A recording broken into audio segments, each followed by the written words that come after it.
respect, honesty, responsibility. These are the words that exemplify the statesman's style, a code of ethics that provides a standard of behavior for the students of Marshall High School in Falls Church. It's part of the tradition and spirit that make Marshall High an outstanding school. But there's much, much more to Marshall, as you'll find out in this edition of Profile.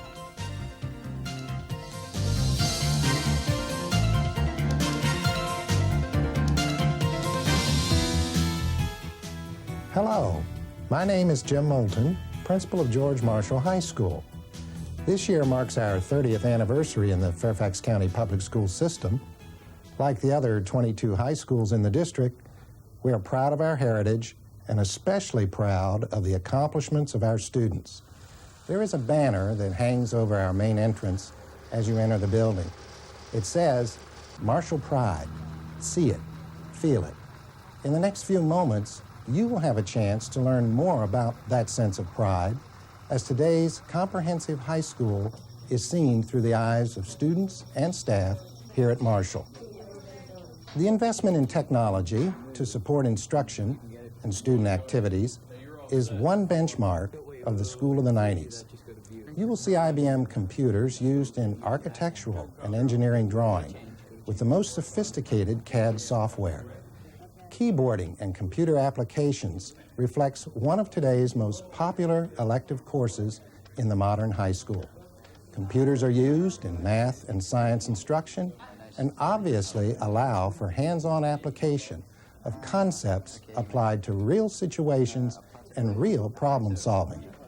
Computers are also used in connection with the publication programs, including our yearbook and the student newspaper. You will see the electronic classroom in action, a relatively economical means to offer selective programs to a few students who might not otherwise have access to such instruction. Here at Marshall, we have developed a keen interest in how youngsters learn. Our emphasis on learning styles theory and practice has resulted in a variety of classroom initiatives that we think results in stronger academic outcomes. We've seen steady improvements in standardized test scores over the last several years and an increase in the median grade point average for the entire student body.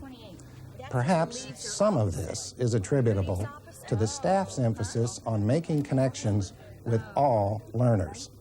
There's always been a tendency to emphasize, this is what I want you to learn, and this is how to do it, and back and forth it goes. Teachers today are consciously looking at the importance of why we teach what we do, as well as applying newly learned concepts to theoretical applications. Students are learning to work as partners in groups, as well as on their own.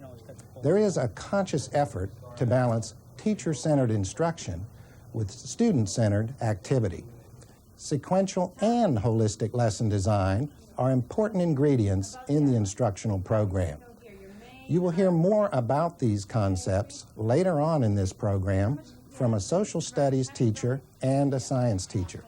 And in addition, you will see an exciting new approach to the teaching of Algebra 1. Developed at the University of Hawaii, this project is centered upon the application of learning styles theory to the teaching of abstract concepts in algebra. Today's high school students reflect a growing social consciousness among our young people. Here at Marshall High School, students are actively involved in recycling efforts on a daily basis. Our peer counseling program involves students in partnership with our disabled students.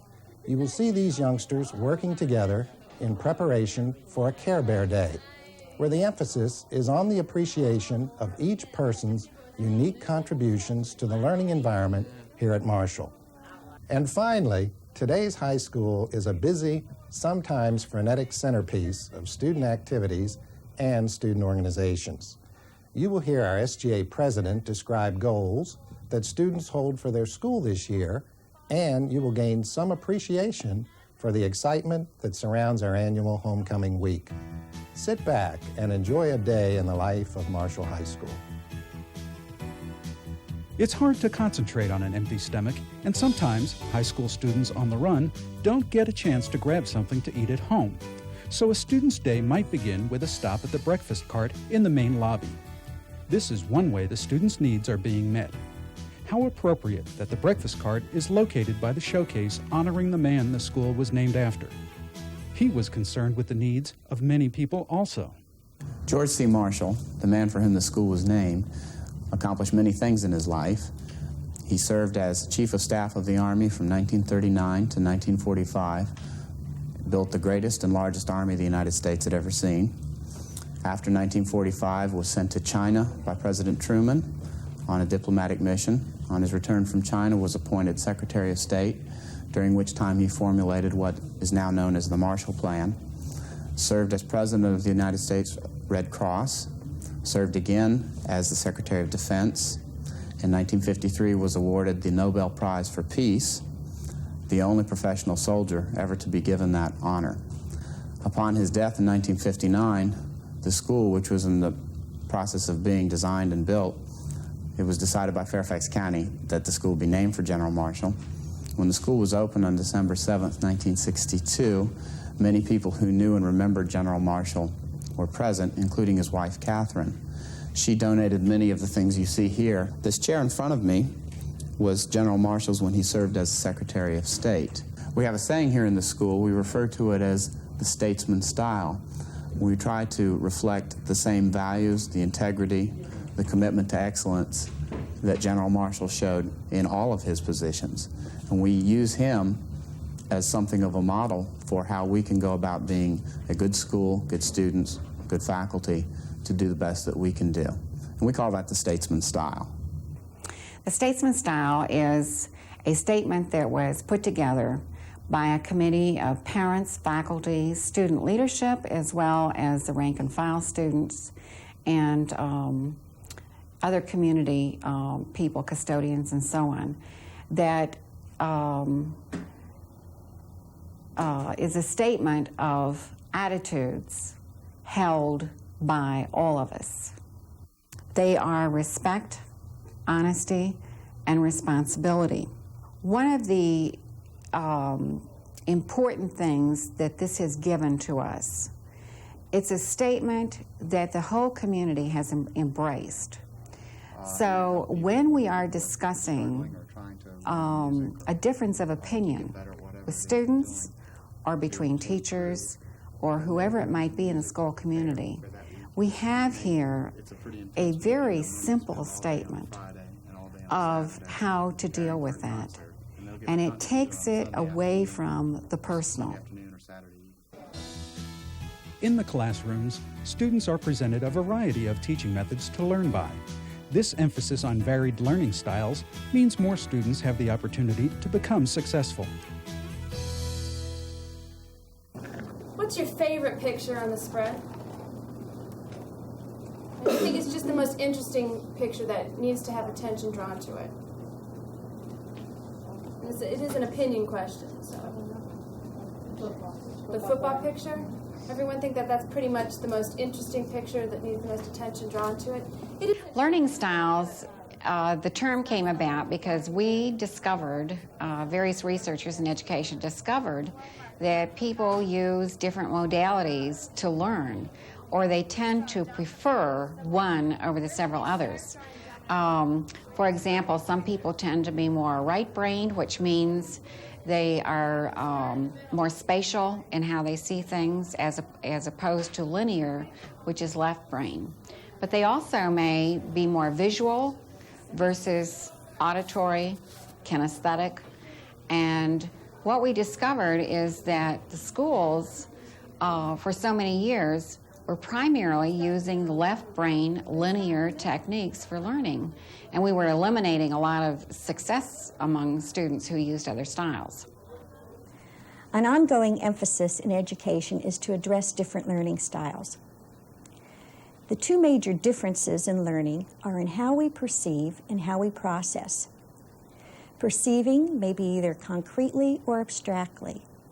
Processing may be the watchers versus the doers.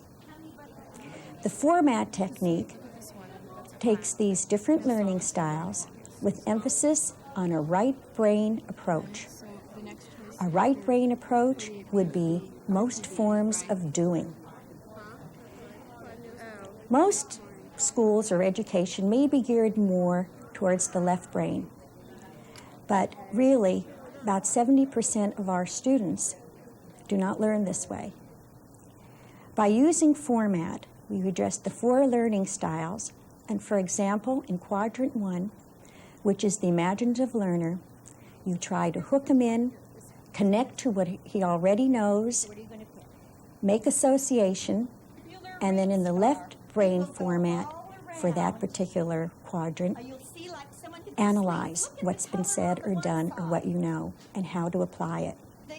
I made sort of a water cat-like thing, and I named it Feline Aquatica.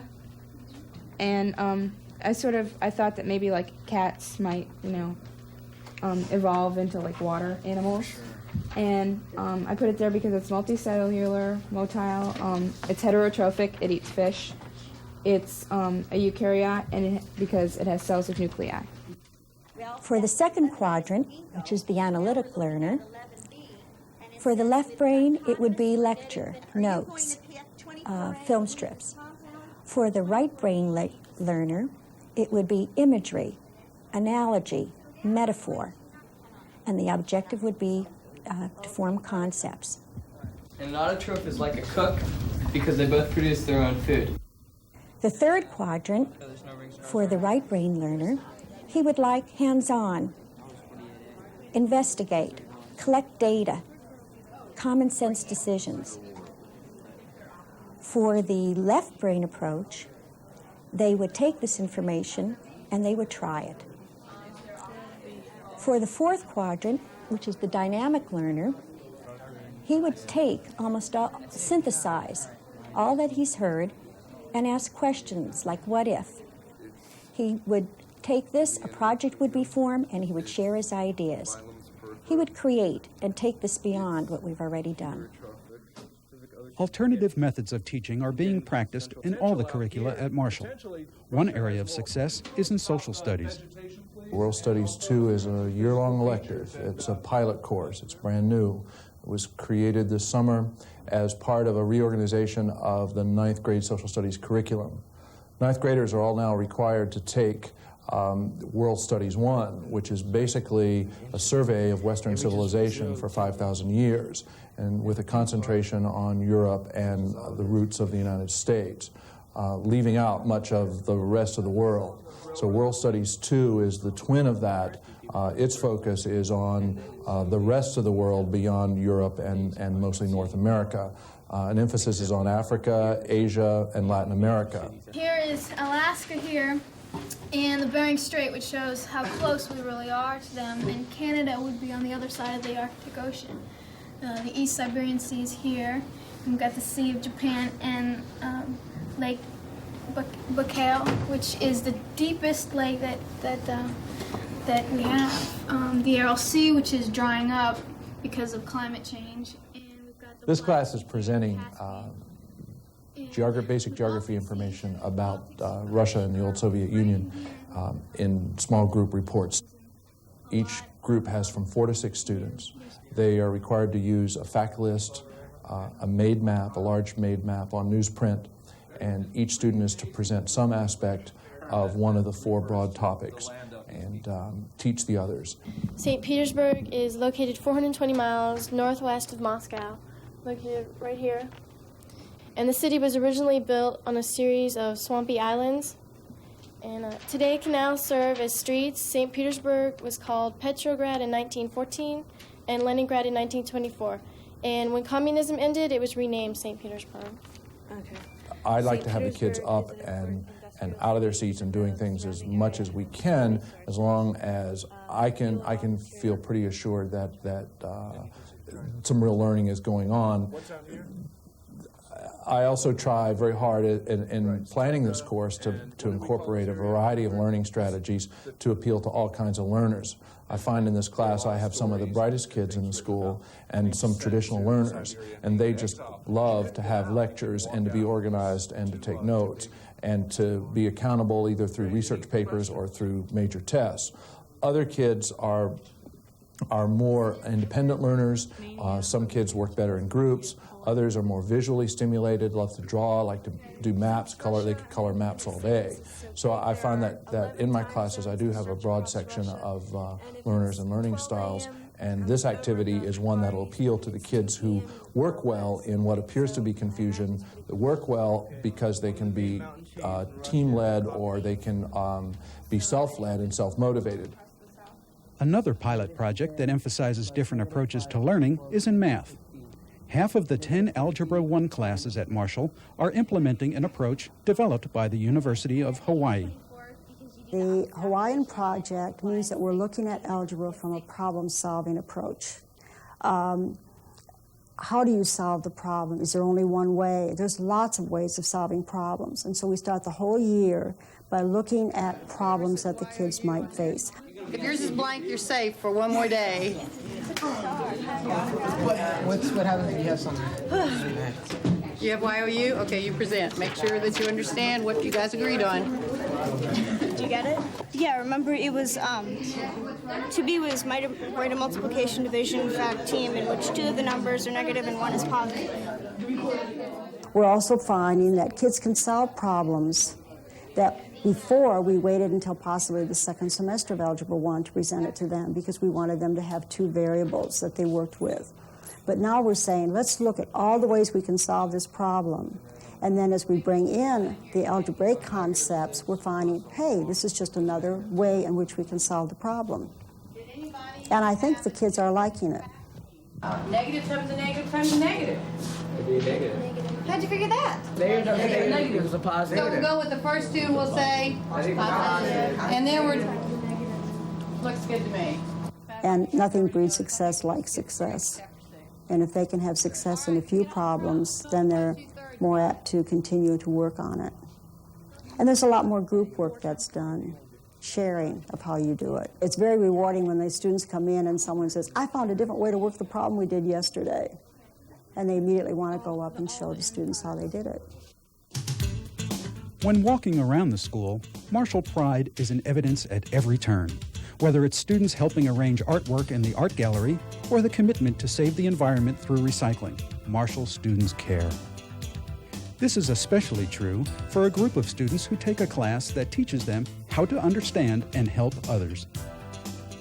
Peer counseling is a class that we offer here as an elective.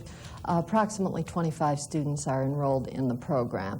It began in the county about 10 years ago as an outgrowth of the students wanting to help each other.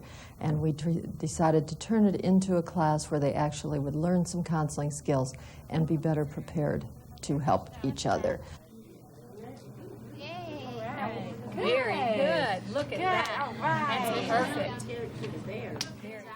Within the school, some of the projects that they do involve certainly other students, especially some of our students who are in special programs.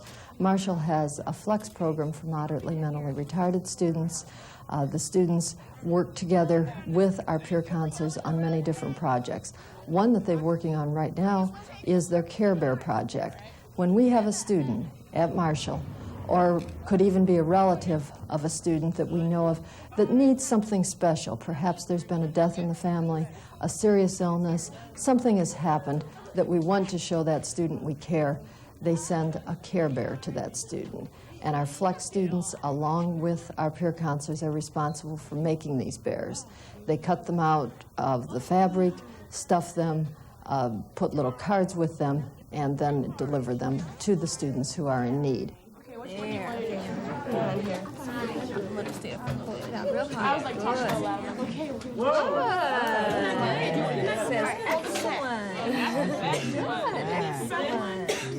They learn how to talk to people. They are taught active listening skills, how to listen, how to look for more serious problems that perhaps they need to talk to an adult about and to refer a student.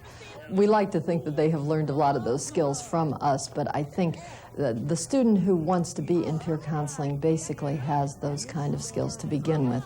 They like to reinforce people, they like to be around people, they like to be very helpful. Preparing today's students for tomorrow's world requires not only an understanding of new technological systems, but also the opportunity to experience these new technologies. Marshall recognizes this need and is doing what it can in these tough economic times to make sure its students are ready for the 21st century. At Marshall High School, technology is a major goal. We feel that students need to be prepared for a world of technology because when they leave Marshall High School, whether they go to advanced education or to the workplace, they're going to be faced with technology and need to deal with technology. In order to do that, we have worked hard in several areas. Beginning with the English Writing Lab several years ago, students do a great deal of their writing in the Apple Computer Lab. Mathematics labs are used in algebra, Algebra 1, Algebra 2, and geometry. We have 3 mathematics labs. The third one is used in computer science. This year we have set up a science Apple computer lab to try and do as many labs as we can in that computer laboratory. Business education is totally computerized. They use no typewriters anymore. It's all done on computer.